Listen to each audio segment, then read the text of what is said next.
નમસ્તે મિત્રો, સ્વાગત છે તમારું પીપીટી લર્નિંગ YouTube ચેનલ પર.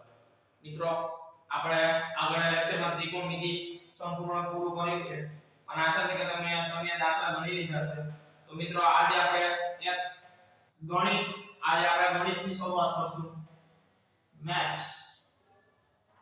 અને તેમાં પણ એક બહુ ખૂબ જ ઇમ્પોર્ટન્ટ ચેપ્ટર છે કે જેનું નામ છે તમે બધા જાણતા જ હશો, ત્રિકોણમિતિય વિધેયો.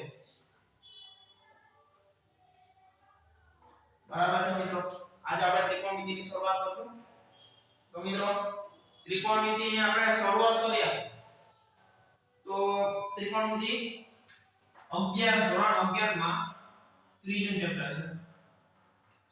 બરાબર છે મિત્રો, તો હવે આપણે આ ત્રિકોણમિતિનો એક બેઝિક થી શરૂઆત કરીશું. બરાબર છે મિત્રો, તો મિત્રો તમને આ આકૃતિની તો ખબર હોવી જ જોઈએ.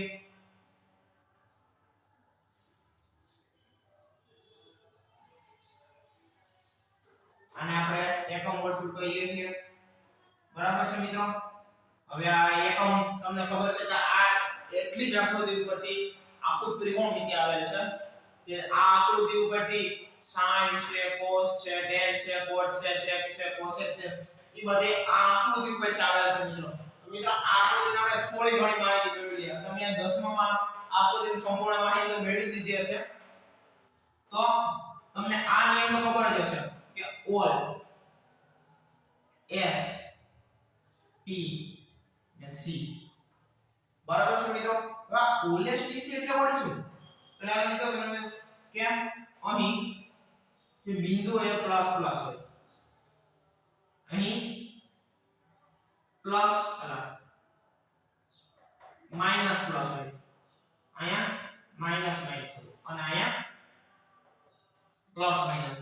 બરાબર છે મિત્રો, તો હવે આપણે જોઈએ તો અહીં all એટલે બધા એટલે sin, cos, tan, cot, sec, cosec, આ બધા પ્લસ છે. all એટલે બધા sin, cos, tan, cot, છ ત્રિકોણમિતિય વિધેયો પ્લસ. હવે આ છે s. s એટલે s ને આપણે sin તરીકે ઓળખીશું. s એટલે sin. sin નો વ્યસ્ત શું છે મિત્રો? તો કે તે છે cosec. બરાબર છે મિત્રો, તો બીજા ચરણમાં sin ને cosec પ્લસ હશે, બીજા બધા માઈનસ. બરાબર છે મિત્રો, હવે અહીં છે t. t એટલે tan. tan તરીકે ઓળખીશું t ને. tan નો વ્યસ્ત એ વળી શું છે? તો કે cot. હવે ત્રીજા ચરણમાં tan અને cot પોઝિટિવ, બીજા બધા નેગેટિવ. બરાબર છે મિત્રો, હવે c એટલે cos. cos મિત્રો આ તમને પ્રશ્ન મળ્યો સર c એટલે તમે cosec કેમ લીધો, cosec કેમ લીધો? અહીંયા cosec આવી ગયો છે એટલે હવે બધા બાકી શું મિત્રો તમે જોયું, sin, cosec, tan, cot આવી ગયા.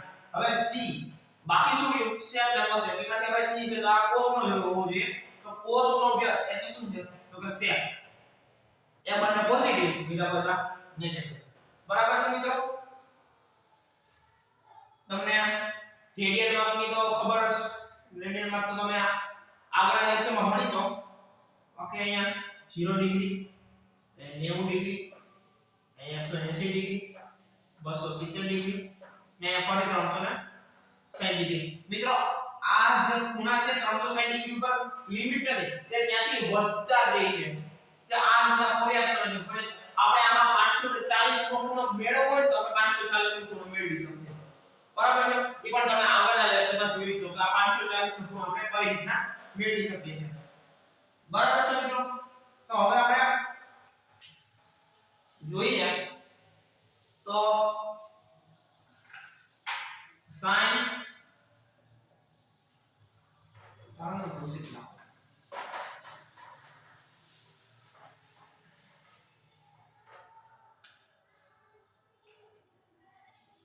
હવે જોઈએ તો sin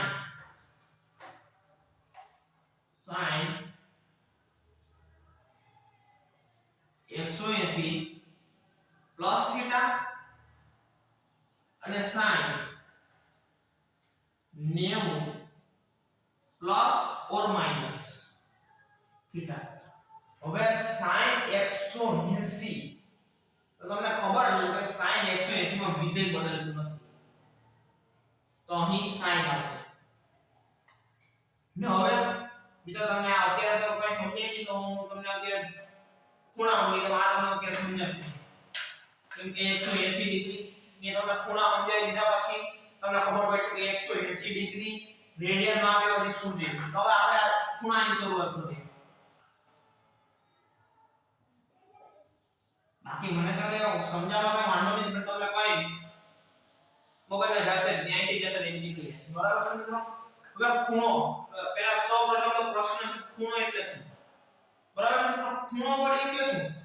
ખૂણાની વ્યાખ્યા છે કે કોઈ એક બિંદુમાંથી બે કિરણો જ્યારે નીકળે તેની વચ્ચે જે ખૂણો બને તેની વચ્ચે એમ પણ કે બે આ રીતના બે કિરણ નીકળે આ, તો તેની વચ્ચે છે ને એક માપ બને તેને ખૂણો કહેવાય. બરાબર છે મિત્રો? તો હવે ખૂણો તમને ખબર છે 30 ડિગ્રી હોઈ શકે, 0 ડિગ્રી હોઈ શકે, 45 ડિગ્રી હોઈ શકે, 60 ડિગ્રી હોઈ શકે, 22 ડિગ્રી હોઈ શકે, 33 ડિગ્રી હોઈ શકે. આ રીતના ખૂણા હોય છે. બરાબર છે મિત્રો? હવે આપણે ખૂણાનું ડેરિવેશન કે આ એક વર્તુળ છે. બરાબર છે મિત્રો? આ તેનું કેન્દ્ર છે. બરાબર છે? હવે આ તેની ત્રિજ્યા છે અને આ તેની ત્રિજ્યા છે. તો આ દાખલા તરીકે આ ખૂણો થીટા છે. બરાબર છે મિત્રો? અને આ જે ચાપ આંતરો છે ને વર્તુળ પર છે ભાગ, તેને આપણે L કહીએ. બરાબર છે મિત્રો? તો હવે આપણે જોઈએ તો આપણે ખૂણો મેળવવો હોય તો આપણે આ રીતનું શોધી શકીએ છીએ કે થીટા L બાય r. બરાબર છે મિત્રો? Theta L by r. Theta L by r થી મળી શકે છે. બરાબર છે મિત્રો? ને એક પ્રશ્ન છે, થીટા ખૂણાના બે એકમ હોય છે. ખૂણાના આમ તો કેટલા એકમ હોય, પણ બે પોપ્યુલર એકમ છે કે જે છે એક તો ડિગ્રી ને એક છે રેડિયન. બરાબર છે મિત્રો? તો હવે આ જે થીટા મળશે ને આપણે તે ડિગ્રીમાં નહીં, તે ડિગ્રીમાં નહીં, તે રેડિયનમાં છે. આ થીટા છે ને તે તો રેડિયનમાં છે. તો હવે આપણે રેડિયન એટલે શું, તે કઈ રીતના એનો સંબંધ છે થીટા એને તે આપણે સમજીએ.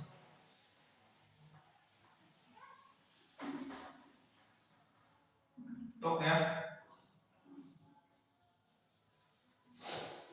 થીટા આપણે પહેલા અહીંયા એક સંબંધ જોઈએ કે 180 degree is equal to pi radian. 180 degree is equal to pi radian. બરાબર છે મિત્રો? હવે તો 360 હોય તો 2 pi radian, 270 હોય 360 એટલે 2 pi radian. બરાબર છે મિત્રો? તો હવે આપણે જોઈએ કે 180 ડિગ્રી નો પાઈ રેડિયન છે, તો 1 ડિગ્રી એ વળી શું થાય?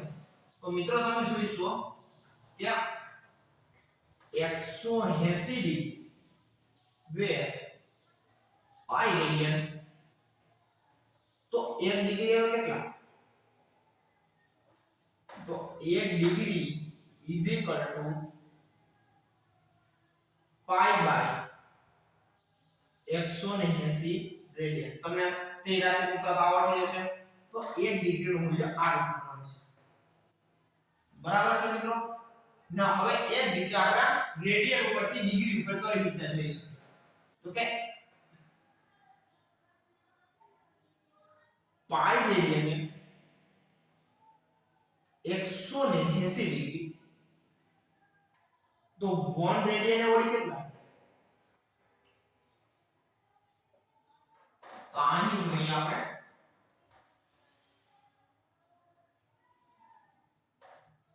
અહીં જોઈએ તો 1 radian is equal to 180 by pi radian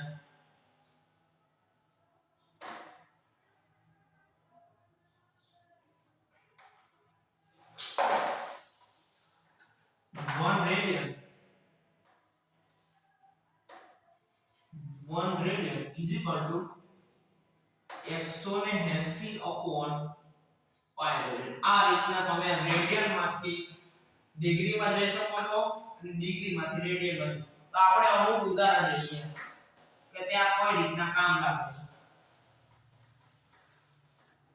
બરાબર છે મિત્રો હવે આપણે જોઈએ કે 90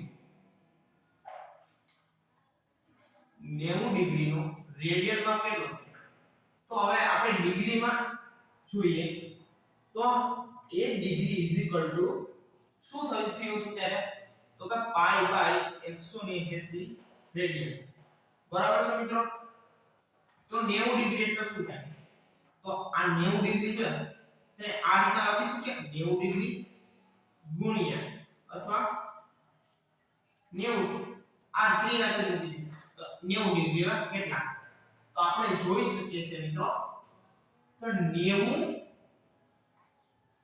ગુણ્યા પાઈ બાય 180 ડિગ્રી આપણે જોઈ શકીએ 90 દુ 180 તો 90 degree is equal to pi by 2 radian થશે બરાબર છે મિત્રો તે જ રીતના આપણે 90 લીધા 45 ડિગ્રી તો 45 ડિગ્રી નો રેડિયન માં કેટલો થશે તો 45 ને પાઈ બાય 180 વડે ગુણો તો રેડિયન થશે 45 ચોક 180 થશે પાઈ બાય 4 45 નો રેડિયન પાઈ બાય 4 રેડિયન મિત્રો તમારે એક શોર્ટકટ આપું તમને વાળે વડે ત્રિરાશિ ન મૂકવું પડે એટલું યાદ કરી લો કે રેડિયન માં કોઈ ને એ પાઈ માં છે એ પાઈ ના ગુણાકાર છે તો હવે વિચાર કરો તમારે ડિગ્રી માંથી આપણી પાસે બે છે જો ડિગ્રી માંથી રેડિયન માં જવું હોય તો કેના વડે પાઈ બાય 180 વડે ગુણવાનું બરાબર છે મિત્રો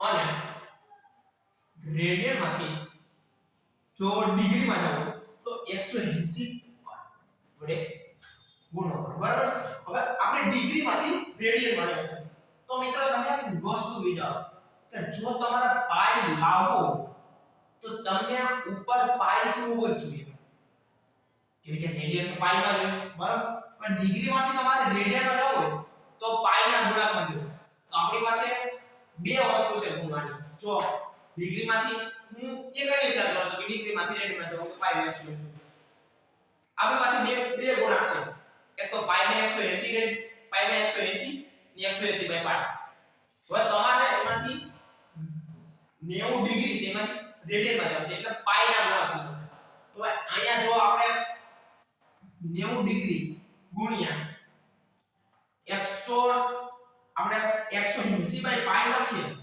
બરાબર છે મિત્રો તો એવું જરૂરી નથી 90 ડિગ્રી 180 બાય પાઈ છે ત્યાં પાઈ બાય 180 બરાબર છે તો હવે આપણી પાસે ડિગ્રી માં રેડિયન તો અહીંયા પાઈ બાય 180 વડે ગુણો પડે તો આપણી પાસે પાઈ આવશે બરાબર છે મિત્રો હવે જો એવી રીતે રેડિયન માંથી આપણે ડિગ્રી માં જવું તો રેડિયન કઈ રીતે તો આપણે દાખલા તરીકે કહીએ 5 પાઈ બાય 2 રેડિયન તો હવે આપણે તેમાં ડિગ્રી માં જવું છે તો હવે ડિગ્રીમાં જાવ તો ડિગ્રીમાં પાઈ નો આવે બરાબર છે મિત્રો તો હવે આપણે પાઈ ને અહીંથી કાઢવો પડશે તો આપણે એવો ગુણાંક હોવો જોઈએ આપણી પાસે કે જેમાં છેદમાં પાઈ હોય તો આપણી પાસે એવો ગુણાંક તો છે જે છે 180/5 અહીંયા 180/5 વડે ગુણી આપણે તો ડિગ્રી રેડિયન ડિગ્રીમાં કન્વર્ટ થઈ જાય બરાબર છે મિત્રો તો હવે આપણે તમને ટૂંકી માહિતીમાં ખૂણાને આપી દીધી આગળના લેક્ચર આપણે ખૂણો આખો લેક્ચર ખૂણો ભણીશું એમ કહો ને આખો લેક્ચર આપણે ખૂણો ભણીશું તો મિત્રો આજે આપણે આની સુધી જ રાખશું બરાબર છે મિત્રો આગળના લેક્ચરમાં આપણે ફરી મળીશું આગળનો લેક્ચર આપણો સંપૂર્ણ ખૂણાને રિલેટેડ હશે બરાબર છે મિત્રો તો આગળના લેક્ચરમાં ફરી મળીશું જય હિન્દ મિત્રો ભારત માતા કી જય